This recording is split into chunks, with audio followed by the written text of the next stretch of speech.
오늘 은혜 받으실 하나님의 말씀은 디모데후서 4장 7절에서 8절에 있는 말씀입니다. 찾으셨으면 우리 다 같이 한 목소리로 봉독하겠습니다. 나는 선한 싸움을 싸우고 나의 달려갈 길을 마치고 믿음을 지켰으니 이제 후로는 나를 위하여 의의 면류관이 예비되었으므로 주 곧 의로우신 재판장이 그날에 내게 주실 것이며 내게만 아니라 주의 나타나심을 사모하는 모든 자에게 도니라. 아멘. 할렐루야. 네, 우리 옆에 분들에게 인사 나눕니다. 예수님의 이름으로 사랑하고 축복합니다. 네, 한 번 더 인사 나눌 때 오늘도 우리 가운데 행복이 넘쳐납니다.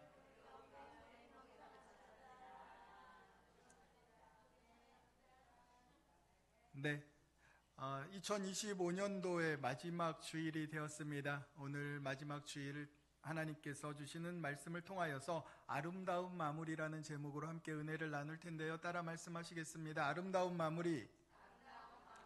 아름다운 마무리. 한 해를 우리가 돌아보면은 잘한 일도 있고 또 아쉬운 일도 있고 웃음이 있었던 날도 있고 또 눈물 흘릴 날도 우리 가운데 있었습니다. 바람과 시간을 붙잡을 수 없듯이 우리의 지나간 삶은 다시는 붙잡을 수가 없습니다. 그러나 우리가 필요한 것은 지나간 그 과거를 완전히 버리는 것이 아니라 그 과거를 타산지석으로 삼아서 우리가 살아갈 앞으로의 삶에 정말 어떻게 살아야 될지를 또 고민하고 또 더 성숙한 믿음의 삶을 살아가는 우리 모두가 되어져야만 할 줄로 믿습니다. 시편 92편 12절은 이렇게 말씀하고 있습니다. 의인은 종려나무같이 번성하며 레바논의 백향목같이 성장하리로다. 이렇게 말씀하고 있습니다.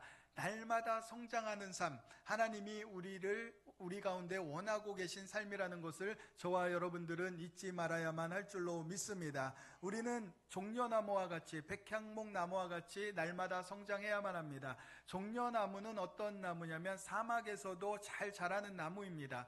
절대로 환경을 탓하지 아니하고 오히려 뿌리를 깊게 내리면서 물을 찾아서 또 성장하는 나무이면서 또한 그 뿌리에서 또 새순이 돋아나서 계속 군락을 이루며 성장하는 나무입니다. 그 나무는 뿌리가 깊기 때문에 아무리 센 폭풍우가 불어와도 절대로 꺾이지 않는 나무가 종려나무입니다. 또한 백향목 나무는 수백 년 동안 자라면서 단단하게 굳어져서 어떠한 환경에서도 썩지 않고 오랫동안 보존될 수 있는 나무인데요. 그래서 그 당시 궁궐에서도 사용했던 그러한 나무가 백향목 나무입니다. 하나님께서는 우리가 그렇게 되기를 원하신다고 말씀하고 있는 것입니다. 환경을 탓하는 삶이 아니라 하나님만을 바라보면서 믿음으로 뿌리를 내리고 살아가는 삶이 되어지기를 원하고 우리의 믿음이 단단하여져서 어떠한 환경에 우리의 삶에 영향을 받는 것이 아니라 오히려 환경을 뛰어넘는 그러한 삶을 살아가는 저와 여러분들의 삶이 되기를 주님이 원하시고 계신다라는 것입니다. 그 삶의 모습, 오늘 우리가 하나님 앞에 지금 어떠한 모습과 어떠한 고백으로 서 있는가입니다. 오늘 사도 바울의 고백을 통해서 우리가 붙들어야 할 한 가지 메시지는 분명합니다. 하나님 앞에서 인생은 성공이 아니라 아름다운 마무리가 되어져야만 한다라는 겁니다. 그래서 첫 번째로는 선한 싸움을 싸운 인생이 아름다운 마무리를 이룰 수 있다는 것입니다. 따라 말씀하시겠습니다. 선한 싸움을 싸운 인생이 아름다운 마무리를 이룰 수 있습니다. 디모데후서 4장 7절 전반절에 있는 말씀입니다. 같이 봉독하겠습니다. 나는 선한 싸움을 싸우고, 한 번 더 봉독하겠습니다. 나는 선한 싸움을 싸우고. 아멘.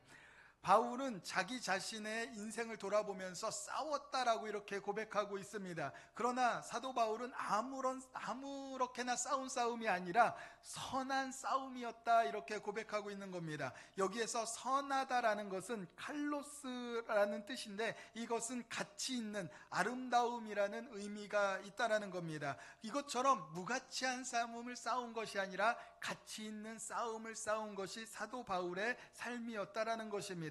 신앙의 싸움은 사람과의 싸움이 아닙니다. 죄와의 싸움이고 세상 가치와의 싸움이고 포기하고 싶은 나 자신과의 싸움이라는 것을 우리는 반드시 알아야만 합니다. 우리가 반드시 싸워야 할 것이 무엇입니까? 이단들이 있고 또 동성애가 있고 그리고 공산주의와 잘못된 우상들의 문화, 또 우리가 생각하고 있는 잘못된 악한 생각들, 이 모든 것과 우리는 싸워야만 할 줄로 믿습니다. 그런데 알지 못하고 넘어진 이들을 향하여서는 우리가 반드시 품고 또한 기도해야만 하는 것입니다. 죄가 죄인지 모르고 문제가 문제인지 모르는 많은 영혼들이 있기 때문에 그들이 넘어질 때는 그들을 정죄하는 것이 아니라 우리 하나님의 사람들은 그들을 품어주고 다시 일으켜 세워줘야 하며 그 문제를 향하여 예수 이름으로 물리치며 나아가는 저와 여러분들의 삶이 되어줘야만 할 줄로 믿습니다.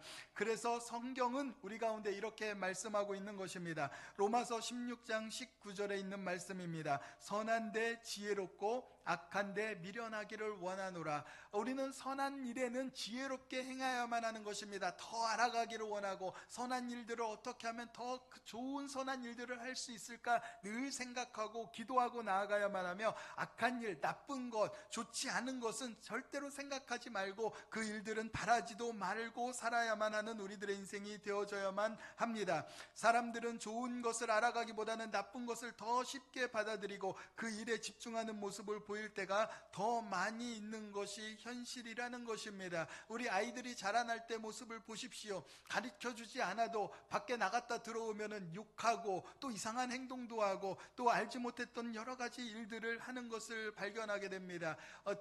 악한데 더 쉽게 물들고 더 쉽게 빠지는 것을 발견하는 것처럼 우리 믿음의 인생도 마찬가지입니다. 우리가 살아가는 동안에 하나님을 더 붙들지 아니하면 우리도 세상의 습관에 또 물들기도 하고 악한 일에 물들기도 하면서 우리 또한 하나님의 그 영역 안에 들어가지 못하고 오히려 세상의 영역 안에서 하나님의 뜻을 이루지 못하며 살아가는 많은 인생들이 있다라는 겁니다. 가치 있는 인생을 살아가는 것이 아니라 무가치한 것 때문에 자신의 인생을 허비하고 시험에 들고 문제 때문에 넘어지는 것을 발견하게 됩니다. 한 번은 제가 교회에 있을 때 이런 일이 있었습니다.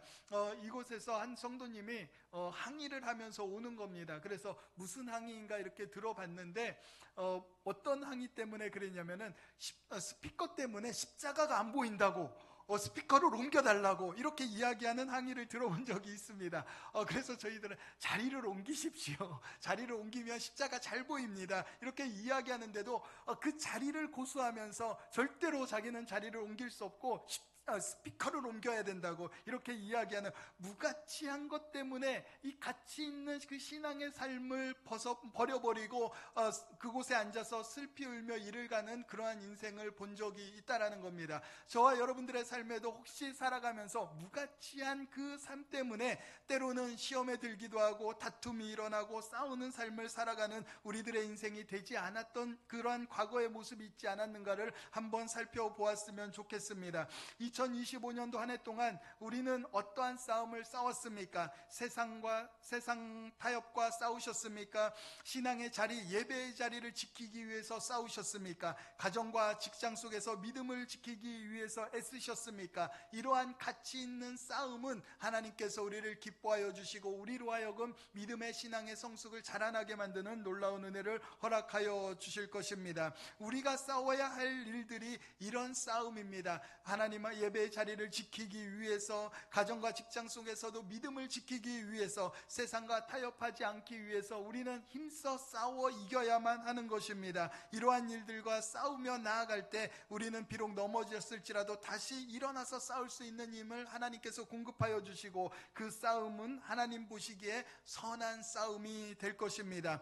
아름다운 마무리는 넘어지지 않는 인생이 아니라 포기하지 않는 인생이라는 것을 우리 모두는 잊지 말아야만 합니다. 무가치한 것에 집중하는 것이 아니라 가치 있는 아름다운 일에 집중하는 우리들의 인생이 되어져야만 할 줄로 믿습니다. 이러한 그리스도인들의 삶을 통하여서 아름다운 마무리가 되어져가는 2025년도의 삶이 되시기를 예수님의 이름으로 축원을 드립니다. 두 번째로는 달려갈 길을 마친 인생이 아름다운 마무리가 될 수 있습니다. 따라 말씀하시겠습니다. 달려갈 길을 마친 인생이 아름다운 마무리를 이룰 수 있습니다. 디모데후서 4장 7절 하반절에 있는 말씀입니다. 같이 봉독하겠습니다. 나의 달려갈 길을 마치고 믿음을 지켰으니. 아멘.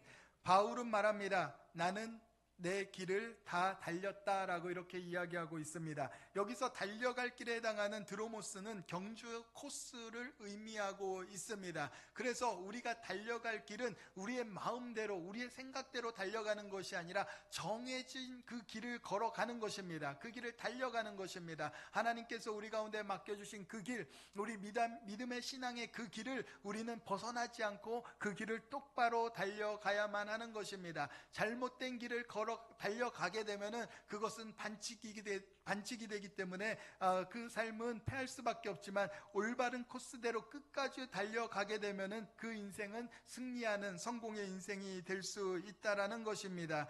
중요한 것은 다른 사람의 길이 아니라 내게 허락하여 주신 그 길이라는 겁니다. 우리 모두에게 맡겨주신 길이 있습니다. 어떤 이는 가정의 길을 달렸고, 어떤 이는 눈물의 길을 달렸으며, 어떤 이는 묵묵히 섬기는 그 섬김의 길을 올 한 해 달려갔을 것입니다. 하나님께서 올 한 해 맡겨주신 우리들의 그 길, 기도하기를 원하고 또 바라보기를 원하고 하나님께서 달려가기를 원했던 그 길 가운데 저와 여러분들은 그 코스를 벗어나지 않고 하나님 앞에 묵묵히 달려갔던 우리들의 삶의 모습이 있었습니까? 그 길을 달려가고 지금도 포기하지 아니하고 아직 3일이 남은 그 시간 동안에 계속해서 우리는 달려나아가면 하나님께서 반드시 승리의 면류관을 우리들의 삶 가운데 허락하여 주실 줄로 믿습니다. 그 길을 걸어갈 때 우리는 넘어짐이 없습니다. 승리의 기쁨을 얻게 됩니다. 그러나 나의 욕심과 나의 고집과 누군가를 넘어뜨리려고 달려갈 그 길은 실패와 절망, 그리고 상처뿐인 영광으로 남게 될 것입니다. 속도가 중요한 것이 아니라 끝까지 가는 것이 중요한 것임을 우리 모두는 알아야만 할 줄로 믿습니다. 구약 성경에 다윗은 지름길인 인간적인 방법을 택하지 않고 오직 하나님의 방법대로 살아갔던 그의 삶의 모습이 있습니다. 사무엘상 24절로 6절에 있는 말씀입니다.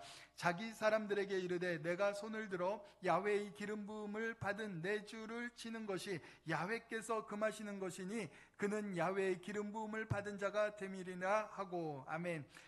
다윗은 자신을 죽이려고 했던 사울 왕을 죽일 수 있는 기회가 몇 번이나 있었습니다. 그럼에도 불구하고 그는 자신의 손을 들어서, 칼을 들어서 사울 왕을 죽이지 않았다라는 겁니다. 왜 그렇습니까? 그 이유는 단 한 가지입니다. 그것은 하나님께서 자신에게 허락하여 주신 길이 아니기 때문입니다. 하나님의 길은 하나님의 뜻대로 살아가는 것이라는 것을 그는 알고 있었기 때문에 사울 왕을 죽이지 않았고, 그렇기 때문에 하나님께서 그를 높여 세워주셨고 이스라엘 왕으로 살아갈 수 있는 그의 인생의 삶의 모습이 되었다라는 겁니다. 그에게는 지름길이었습니다. 사울 왕을 죽이면 그는 다시는 그 죽음의 공포에서 도망다니지 않아도 됐을 겁니다. 그럼에도 불구하고 하나님의 뜻을 이루게 되었다라는 겁니다. 오늘 우리가 살아가는 삶의 방법도 마찬가지입니다.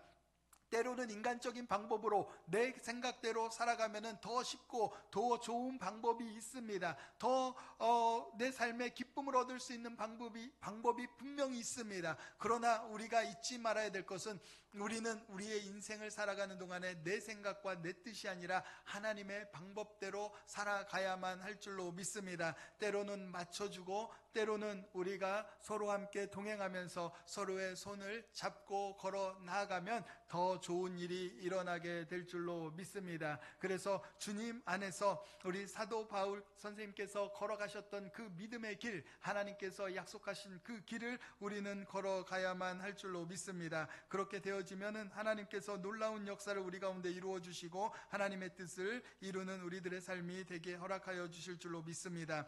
아름다운 마무리는 빠른 인생이 아닙니다. 멈추지 않고 끝까지 걸어가는 그 길이라는 것을 잊지 말아야만 합니다. 그때 주님께서 우리의 손을 붙잡고 계속해서 멈추지 않고 계속해서 걸어갈 수 있도록 인도하여 주신다라는 겁니다.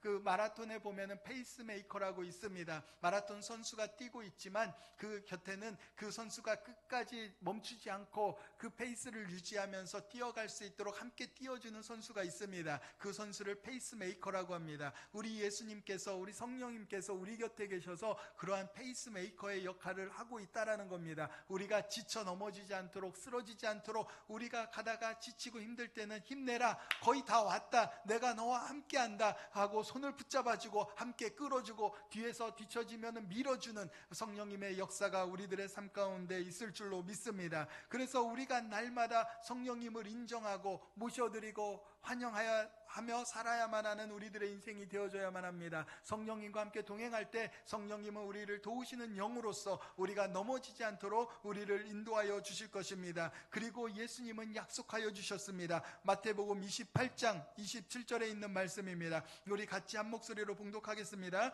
내가 너희에게 분부한 모든 것을 가르쳐 지키게 하라. 볼지어다 내가 세상 끝날까지 너희와 항상 함께 있으리라 하시니라.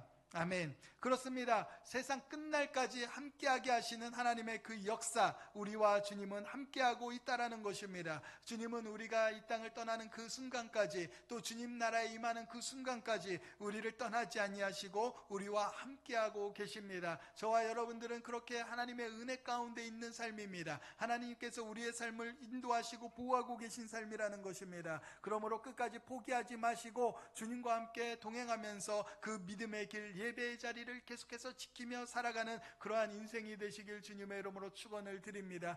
비가 오나 눈이 오나 바람이 부나 그 어떠한 상황도 상관없이 주님과 함께 동행하면 하나님의 그 놀라운 은혜를 경험하는 우리 모두의 삶이 될 줄로 믿습니다. 마지막 세 번째로는 진정한 아름다운 마무리는 하나님이 준비하신 마무리를 얻는 것이라는 겁니다. 따라 말씀하시겠습니다. 진정한 아름다운 마무리는 하나님이 준비하신 마무리를 얻는 것입니다. 디모데후서 4장 8절에 있는 말씀입니다. 우리 같이 봉독하겠습니다. 이제 후로는 나를 위하여 의의 면류관이 예비되었으므로 주 곧 의로우신 재판장이 그날에 내게 주실 것이며 내게만 아니라 주의 나타나심을 사모하는 모든 자에게 도니라. 아멘. 바울은 자신의 평가를 사람에게 맡기지 않았습니다. 하나님께 자신의 평가를 맡겼고 하나님께서 분명히 자신이 살아온 그 길에 하나님께서 이렇게 평가해 주시고 응답해 주실 것이라는 것을 바라보게 되었습니다. 그렇기 때문에 그가 신앙생활을 하는 동안에는 사람들의 눈치를 보지 않았다라는 것입니다. 사람들의 그 모습을 바라보지 아니하고 오직 믿음에 달려갈 길을 다 걸어간 것입니다. 왜 그렇습니까? 하나님만이 나의 삶의 평가자가 되신다는 것을 알고 있었기 때문입니다. 그렇기 때문에 하나님의 사람들은 절대로 사람들의 시선을 두려워해서는 안 되는 것입니다. 하나님을 바라보면서 오직 하나님만을 의지하며 살아가야만 하고, 그리고 문제가 있을 때 그 문제를 향하여 우리는 믿음으로 선포해야만 하는 그러한 삶이 되어져야만 하는 것입니다. 사도 바울은 그렇게 살았습니다. 갈라디아서 2장 11절에 보면은 그 사도 바울 선생님께서 행동한 모습이 나와 있습니다. 갈라디아서 2장 11절에 게바가 안디옥에 이르렀을 때 책망받을 일이 있기로 내가 그를 대면하여 책망하였노라. 게바가 누구입니까? 게바는 베드로입니다. 예수님의 수제자였고 그 누구도 그에게 견줄 수 없는 제자 중에 수제자였다라는 것을 누구나 다 알고 있었습니다. 사도 바울은 누구였습니까? 자칭 스스로 사도라고 말할 정도로 그 누구도 사도를 인정하지 않았던 것이 사도 바울의 삶입니다. 예수님을 만났음에도 불구하고 너는 예수님과 직접 대면하거나 동행하지 않고 또 예수님께 절대로 복음을 전수받지 않았기 때문에 사도가 아니다라고 그 당시에 많은 사람들이 사도 바울을 좀 무시했던 경향이 있었는데도 불구하고 사도 바울은 게바가 잘못했을 때, 베드로가 잘못했을 때 그 앞에 나가 당당히 이야기하는 것을 발견하게 됩니다. 당신이 잘못된 행동을 통하여서 다른 사람들이 그 삶에 영향을 받으면 어떡합니까? 그렇게 살면 안 됩니다라고 사도 바울은 게바를 향하여서 책망하는 장면을 갈라디아서에서 볼 수가 있습니다. 우리가 살아갈 때 우리도 그렇게 살아야만 할 줄로 믿습니다. 신앙 앞에서, 하나님의 말씀 앞에서 잘못된 것이 있다면 그 잘못된 것을 향하여서는 담대히 외칠 수 있는 저와 여러분들의 삶이 되어져야만 할 줄로 믿습니다. 사람의 눈치를 보는 것이 아니라, 환경의 눈치를 보는 것이 아니라 하나님 향하여서 믿음으로 선포해 나아가는 저와 여러분들의 삶이 될 줄로 믿습니다. 있었습니다. 그러한 삶을 살았기 때문에 하나님께서 사도 바울을 높여 세워주셨고 하나님께서 그를 계속해서 믿음의 사도로서 역사하는 그러한 은혜를 허락하여 주셨다라는 것입니다. 하나님은 우리를 절대로 잊지 않는 분이십니다. 우리의 눈물과 헌신을 기억하시는 분이시며 마지막에 반드시 그것을 갚아주시는 분이라는 것을 우리는 알아야만 합니다. 그렇기 때문에 사도 바울도 그것을 알고 있었습니다. 사람의 박수가 없어도 하나님의 면류관이 기다리고 있다면 그 인생은 실패한 인생이 절대로 아닙니다. 저와 여러분들이 이 믿음의 길을 걸어갈 때 우리의 마지막에는 하나님께서 우리 가운데 생명의 면류관으로 우리 가운데 준비하고 계신다는 것을 잊지 말아야만 할 줄로 믿습니다. 사도 바울은 그렇게 하나님께만 자신의 삶을 맡기고 복음을 전하다 로마 감옥에 투옥한 뒤 네로 황제에 박해받던 그 시기 주 64년에서 67년경에 참수형으로 순교하게 되었습니다. 그렇지만 그 인생을 누가 실패했다라고 이야기할 수가 있겠습니까? 자신이 담대하게 선포합니다. 나는 면류관을 얻을 준비가 되어져 있다. 하나님께서 반드시 나에게 면류관을 준비하여 주셨다. 나는 선한 싸움을 싸우고 달려갈 길을 다 갔다라고 담대하게 외칠 수 있는 이유가 된 것입니다. 오늘 우리들의 삶에도 그런 고백이 있어야만 할 줄로 믿습니다. 올 한 해 2025년도 내가 살아온 그 길, 선한 싸움을 싸우고 담대하게 믿음의 길을 지켰으니 이제 하나님께서 2026년도에는 우리들의 삶에 믿음의 생명의 면류관으로 예비해 주셨다라는 선포함이 우리들의 삶 가운데 있어야만 할 줄로 믿습니다. 내가 살아온 그 길, 아직 2025년도가 마무리되지 않았습니다. 아직 3일이라는 그 시간이 우리들의 삶 가운데 남아 있습니다. 여러분들 마지막 남은 3일 동안에 정말 믿음의 마지막 그 경주 동안에 믿음의 길을 계속해서 지키며 나아가는 그 삶이 되시기를 주님의 이름으로 축원을 드립니다. 그렇게 되어지면 예수님 그 왼편에 있었던 그 강도같이 낙원에 거하겠다는 하나님의 그 놀라운 음성을 듣게 되게 될 것입니다. 생명의 면류관을 얻게 되는 것입니다. 믿음의 고백이 끝까지 우리들의 삶 가운데 있어야만 하는 것입니다. 그러므로 아름다운 마무리는 사람의 인정이 아니라 하나님의 약속 위에 서는 것이라는 것을 잊지 말아야만 합니다. 짐 엘리엇 선교사님이 계셨습니다. 이 짐 엘리엇은 1927년 10월 8일 미국 오리건주 포틀랜드에서 스코틀랜드에서 이주한 아버지 프레드와 어머니 클라라 사이에서 셋째 아들로 태어나신 분입니다. 기독교 신앙심이 깊은 부모 밑에서 자란 짐 엘리엇은 1945년 가을 일리노이 주서부 시카고에 위치한 복음주의 기독교 학교인 휘튼 대학교에서 진학하여서 대학교를 다니는 동안 선교에 자신의 생명의 목숨을 걸겠다라고 작정을 하게 됩니다. 명문 휘튼 대학을 수석으로 졸업한 후에 그는 SIL 교육기관을 거쳐서 1952년 봄에 에콰도르에 도착한 짐 엘리엇은 와우다니 부족에게 복음을 전하기 위하여 현지에서 언어와 풍습을 익히며 함께 선교 활동을 할 친구들을 모으게 되었습니다. 몇 달 전부터 비행기를 이용하여서 선교 방송과 함께 선물 꾸러미를 투하하며 접촉을 준비한 짐 엘리엇과 일행 4명은 1956년 1월 8일 드디어 와우다니 부족민들과 직접 접촉하게 되었습니다. 그런데 이 백인들에 대해 적대적인 원주민들 아우카족의 공격을 받아서 이곳에 간 4명은 그곳에서 순교를 하게 됩니다. 그 당시 짐 엘리엇 선교사는 29살이었고 그 몸에는 또한 권총이 있었는데 그가 순교한 이후에 그 시신을 거둘 때 보니까 그 권총에서 총이 한 발도 발사가 되지 않았습니다. 왜 그랬습니까? 짐 엘리엇은 이야기했습니다.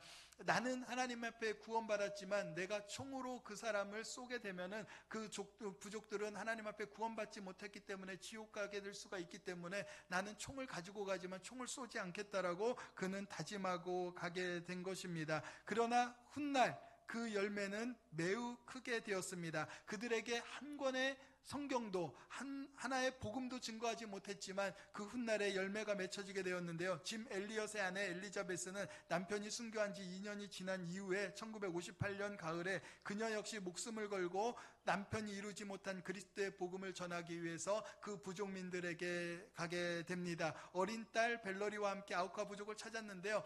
감사한 것은 엘리자베스가 본 아우카 부족은 남자 어른이 8명에서 불과 56명의 작은 부족이었음에도 불구하고 이 백인에 대해서 적대적이었는데 여성들에게는 절대로 해를 가하지 않는 부족이었다라는 겁니다. 그래서 순교자들의 부인들이 그곳에 가서 그들을 복음으로 케어하고 또 복음을 전할 때 그들의 삶에 복음이 들어가게 되었고 36년이 지난 1992년 6월 11일 신약 성경 봉헌 예배가 그곳에 드려지게 되었고 그곳에 있는 모든 부족민들이 예수 그리스도를 영접하게 되었습니다. 진 엘리엇 선교사의 기도가 있습니다. 우리 화면에 띄워질 텐데요. 진 엘리엇 선교사의 기도입니다. 주님, 당신께 기도합니다. 이 게으른 막대기와 같은 나의 삶을 비추어 주소서. 제가 당신을 위해서 불타게 하소서. 나의 주님, 나의 삶을 태워주소서. 왜냐하면 이는 당신의 것이기 때문입니다. 저는 긴 삶을 구하지 않습니다. 다만 당신 주님 예수님처럼 충만한 삶을 구합니다. 왜 이런 고백과 삶을 드릴 수 있는 헌신이 있었을까요? 우리는 함께 고민해 보기를 원합니다. 저와 여러분들의 삶에도 새롭게 다가오는 이제 2026년을 향하여 우리는 달려가고 있습니다. 우리는 어떠한 고백과 함께 달려가기를 원합니까? 우리는 어떠한 삶을 하나님 앞에 드리기를 원합니까? 그리고 오늘 우리는 그렇게 순교의 길을 가지 못할지라도 순교자의 마음으로 오늘을 살아가고 또 2026년도의 삶을 살아가는 우리 모두가 되기를 주님의 이름으로 축원을 드립니다. 우리가 몸된 교회를 위해서 또 서로가 서로를 위해서 그러한 삶을, 희생의 삶을 살아가게 되면 하나님께서 우리의 삶에 아름다운 열매가 맺혀지게 될 줄로 믿습니다. 저와 여러분들이 2026년도에는 우리가 서로 사랑하면서 서로 하나 되어지고 서로 희생하면서 정말 순교자적인, 우리가 먼 곳에 가지 않아도 우리가 이곳에서 정말 나는 순교자의 삶을 살겠습니다, 나는 이곳에서 선교자적인 삶을 살겠습니다 라는 그러한 마음의 고백을 통하여 살아가게 되면 우리는 내 자신을 들여서 헌신하며 살아갈 수 있는 하나님의 귀한 은혜의 삶이 될 수가 있게 될 것입니다. 그러한 삶을 통하여 하나님 나라가 확장되어지고 하나님의 역사가 날마다 더하여지게 될 것입니다. 사랑하는 성도 여러분, 2025년도가 아직 앞으로 3일이라는 시간이 남아 있습니다. 송구영신을 드리는 그때 우리가 살아온 한 해가 사람에게 기억되는 것이 아니라 주님의 손에 새겨진 주님께 기억되어지는 한 해로 마무리되어지기를 예수님의 이름으로 축원을 드립니다.